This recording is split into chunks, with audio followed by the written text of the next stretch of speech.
What you do is you do 10 weeks down, and then you only do, let's say, I don't know, 5, 6, 8 weeks up. Because down is a pound per week, and up is half a pound per week. You end up lighter at the end of every single bulking phase than you were at the last bulking phase. So your peak body fat percent is 20% at the end of one bulking phase, 18 at the next, 17 at the one after, 15 at the one after, and sooner or later, after a few years, the same bulking cutting, you've been gaining muscle this whole time, and you've been losing fat this entire time. People think, oh, I need to lose fat, I need to get down to whatever weight I want to be lean at, and then start from there. Bullshit. So if you're young, and you're in the 20s, the body fat percent of the high teens, you don't have to just fucking get shredded on. Fuck that. Dieting. Mixed with bulking. A little bit more dieting, a little less bulking, even 1-to-1. Fuck, 1-to-1 is great questions. So you lose 10 pounds over 10 weeks. Then over 10 weeks you gain 5 pounds, because it's only half the gain of the loss. You get the bulk for exactly as long as cutting, but you're 5 pounds bereft of body fat that you got before. 5 pounds at a reasonable body weight. That means 2% body fat. It's a big deal. So every time you go through one of these phases, some maintenance phase, an active rest in there, every year you come down a few body fat percentage points. 3 or 4 years later, you have put on tons of muscle. You didn't put your whole life on it. For fat loss, you've been gaining muscle the entire time and losing fat the entire time, and nothing really changes when you get to your next body fat. Now you can just drag out the muscle gain phases for as long as you like, because you're really out of body fat. Lastly, bulking is mostly about muscle gain. No, it's not all about muscle gain. It's about health, for sure, and liking how you look and feel as well. Which is, remember, that's why we do all this, because we like how we look and feel when we do it. Just make sure you know the trade-offs before you make them. Know what you're getting yourself into. If you're intending on bulking when you're really lean, you have to ask the question, is that the best way for you to bulk? Based on the metrics that you're collecting. If you're really fat, you're like, fuck, I'm going to bulk anyway. Are you really going to let burn a unit volume? Do you have a lot of really good mind-muscle connection? That is, do you have crazy high tension in the muscle when you're doing the exercise? Or does the muscle burn a ton at higher reps, or maybe not? How perturbed the muscle is, how much perturbation occurs, like is it super weak afterwards, is it weird coordination, you can't brush your teeth after bicep curls, and lastly, what is the degree of disruption, like is the muscle super sore, is it super tight, is it super flexible, like something fucking happened to it, that probably means some growth is in order. On the fatigue side, we have joint connective tissue pain, the more an exercise has that, the worse. Psychological fatigue, how draining it is, how annoying you find the exercise. And of course, systemic fatigue, which is you're fine after the exercise or doing the exercise, you're fine, but it causes so much systemic fatigue that it makes all the other exercises difficult. 5 by 10 in the deadlift, your triceps might not be sore at all or tired at all, but your whole body's so fucked up. Maybe the deadlift doesn't have the best stimulus to fatigue ratio as a way of training your back because it interferes with the rest of the system. If your stimulus is as high as possible and your fatigue is as low as possible, that really gives us kind of the best exercise possible. And that's really cool for hypertrophy. But the SFR, stimulus to fatigue ratio, is actually a very universal concept. It is a close derivative. In fact, it is a derivative of a context-specific application of a cost-benefit analysis, which is done in like every other field that can be named. So we can apply the SFR to a crap load of other aspects of fitness, because in fitness we generally want to stimulate something working out, and we generally want to keep fatigue as low as possible. And this is true even for things like the size of a caloric deficit. So that we can surmise there is a concept called the calorie deficit, SFR. Calorie deficit stimulus to fatigue ratio. What is the stimulus side? What is the fatigue side? Well, we want two things from a calorie deficit. We want to lose as much fat as possible while losing as little muscle and or performance as possible, but definitely as little muscle as possible. So the SFR of a given calorie deficit, whatever number that is 250 calories and 500 calories and 750 calorie deficit per day, that SFR in the numerator on the top is really big and have lots of fat tissue. That might not be the smartest thing in the world. Now, it's tough to figure out your expenditure all the time, so you don't know what calorie deficit you're in. So if you set yourself up a good diet and lose roughly a pound per week, then you're pretty good to go. No wrong answers there. But there's another way to do it, which really takes into account recovery dynamics and is kind of cool. So I'll share this kind of more advanced way. You don't have to do it this way. You can just get right around a 500 calorie deficit and just run that motherfucker into the ground. Many bodybuilding coaches have looked at glycogen fill in the muscles as a really good indicator of the level of fatigue, diet fatigue, that bodybuilder has been subjected to. So it looks like this. When you're not in a deficit, when you're well fed, your muscles are nice and full with glycogen, they look rounder, you get great pumps, your muscles feel tight under the skin, amazing. But enough days in a pretty gnarly deficit, and especially a bigger deficit, you're going to start to look flatter and flatter and flatter until you look flattened out, which means your muscles kind of look stringier than normal, pumps are really difficult to get. If you've been around the sport for a while, or if you just looked at a lot of boys training in the gym, like I've done both of those things, then it's pretty obvious to the trained eye, especially if you see someone like your client regularly, or you see yourself regularly in the mirror, you know when you're fucking full and you know when you're not fucking full. So, what do you do? What do you get when PhD sports scientists collaborate with pro bodybuilders? The most effective muscle growth training app ever made. Get yours now. You run a deficit, a pretty gnarly one even.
funny for editing photo. Dad gets them for free.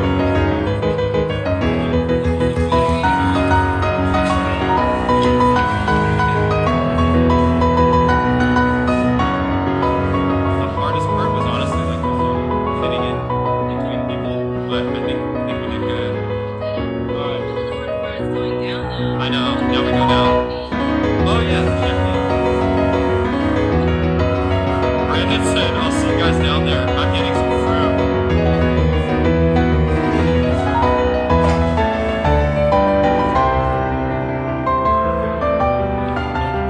Ooh, you okay? Come on, hold me. Hold my shoulders.